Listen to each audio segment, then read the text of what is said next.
സഖാവ് പിണറായി വിജയൻ എന്ന കേരളത്തിലെ മുഖ്യമന്ത്രിക്ക് രണ്ട് ഹിസ്റ്ററിയുണ്ട്.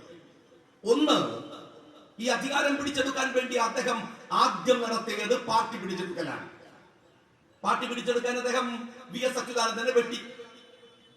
അതിശീഘ്രമായ വെട്ട്, ദ്രുതഗതിയിലുള്ള വെട്ട് നമ്മൾ കണ്ടതാണ്. തോൽപ്പിച്ചും ജയിപ്പിച്ചും വെട്ടിയും തട്ടിയും വി.എസ്. പൊരുതി നിൽക്കുന്നത്. അബ്ദുൽ നാസർ മഅദനി കുറ്റിപ്പുറത്തെ സ്റ്റേജിലേക്ക് കയറി നിൽക്കുമ്പോൾ അവിടെ പിണറായി വിജയന്റെ അടുത്തുള്ള കസേര അവിടെ വലിച്ചിട്ടിരിക്കുമ്പോൾ വി.എസ്. ആ നിലപാടിനോട് വിയോജിച്ച് കേരളത്തിലുണ്ട്. ടി.പി. ചന്ദ്രശേഖരനെ വെട്ടി നുറുക്കുമ്പോൾ രമയെ ചേർത്തു പിടിച്ച് ആ സങ്കടം പങ്കിടുകയും ഞാൻ ഇതിലില്ല എന്ന് പറയുകയും ചെയ്യുന്ന വി.എസ്. ഒരു ഭാഗത്തുണ്ട്. വി.എസിനെ ബഹുമാനിക്കാൻ കാരണമുണ്ട്. വിയോജിപ്പുകൾ ഉണ്ടാകുമ്പോൾ വി.എസ്. ഒരു നല്ല കമ്മ്യൂണിസ്റ്റ് ആണ്. അതുകൊണ്ട് തന്നെ ഞങ്ങൾക്ക് അദ്ദേഹത്തോട് വലിയ ദേഷ്യമാണ്. അത് ഐഡിയോളജിക്കലാണ്. പക്ഷെ ഒരു തവണ പോലും വി.എസ്. ഒരു കള്ളനാണെന്ന്, ഒരു അഴിമതിക്കാരനാണെന്ന് അറിയാതെ പോലും പറഞ്ഞിട്ടില്ല. ഞങ്ങൾ സ്വന്തം മകന്റെ മേൽ ആരോപണം വന്നപ്പോൾ CBIക്ക് വിറക്കാതെ 10 പേജുള്ള കത്തെഴുതി വി.എസ്. അച്യുതാനന്ദൻ കൈവിറക്കാതെ അന്വേഷിക്കണമെന്ന് പറഞ്ഞു. എത്ര ആരോപണങ്ങൾ വീണക്കെതിരെ വന്നു. വീണക്കെതിരെ CBIക്ക് കത്തെഴുതണ്ട, കേരളത്തിലെ ലോക്കൽ പോലീസിന് ഒരു SIക്ക് തന്റെ മകളെ കുറിച്ച് അന്വേഷിക്കണമെന്ന് ഒരു കത്തെഴുതാൻ ധൈര്യമില്ലാത്ത വിധം കേരളത്തിന്റെ മുഖ്യമന്ത്രിയുടെ കൈ വിറക്കുന്നുവെങ്കിൽ വി.എസിനെ വെട്ടിയതിന്റെ രാഷ്ട്രീയം എന്നത് നിങ്ങൾക്ക് മനസ്സിലാവും.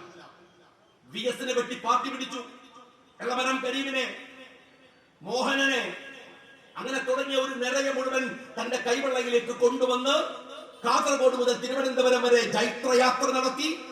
എല്ലാ വർഗീയ പിന്തിരിപ്പന്മാരുടെയും സമ്പന്ന മുതലാളിമാരുടെയും അകിട് കഴുകി കേരളം പിടിച്ചെടുത്ത സഖാവ് പിണറായി വിജയൻ. അദ്ദേഹത്തിന്റെ ഭരണ നൈപുണ്യത്തിന്റെ പ്രീവിയസ് എക്സ്പീരിയൻസ് എന്താണ്? രണ്ടാമത്തത്, പാർട്ടിയിൽ അത് പാർട്ടി പിടിച്ചെടുത്താൽ. അപ്പുറത്ത് അദ്ദേഹം ഒരു മുൻ മന്ത്രിയായിരുന്നു. അദ്ദേഹം ഒരു മുൻ വിദ്യുത് ശക്തി മന്ത്രിയാണ്.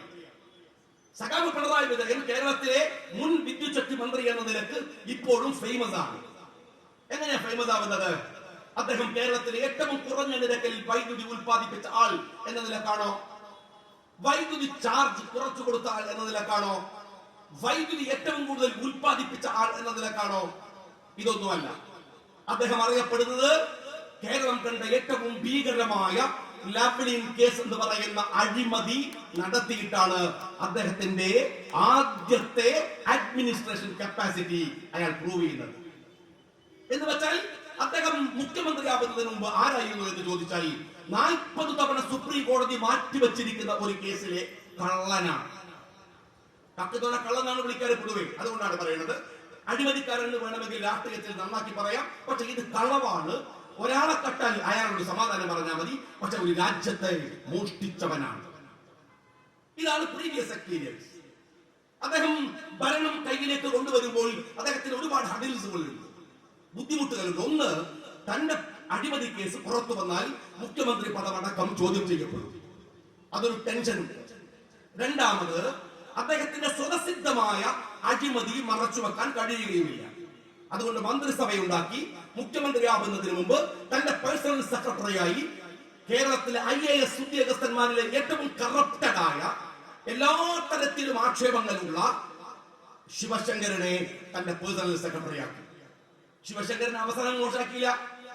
സ്വപ്നയുമായുള്ള അദ്ദേഹത്തിന്റെ യാത്രകൾ, അദ്ദേഹത്തിന്റെ ഇടപെടലുകൾ, അത് കഴിഞ്ഞ് സ്വർണം കടത്ത്, 150 കിലോയോളം സ്വർണം കടത്തൽ, അവസാനം അദ്ദേഹം ജയിലിലാണ്. ജയിലിലായിട്ടുള്ള ശിവശങ്കരൻ ജയിലിലായപ്പോൾ മാറേണ്ടി വന്നല്ലോ. സങ്കടത്തോടുകൂടി മുഖ്യമന്ത്രി അദ്ദേഹത്തിന് യാത്രയപ്പ് കൊടുത്തപ്പോൾ പിന്നെ ആര് എന്ന ചോദ്യത്തിന് എന്തെല്ലാം ഉത്തരവുണ്ട്. പക്ഷേ തിരഞ്ഞെടുത്തത് ലക്ഷണമൊത്ത മറ്റൊരു ശിവശങ്കരനെയാണ്. ആരെ? എല്ലാ അർത്ഥത്തിലും ശിവശങ്കരന്റെ സ്വഭാവങ്ങൾ കുറച്ചുകൂടെ മിടുക്കോടുകൂടി പ്രകടിപ്പിക്കാൻ കഴിയുന്ന P. ശശിയെ.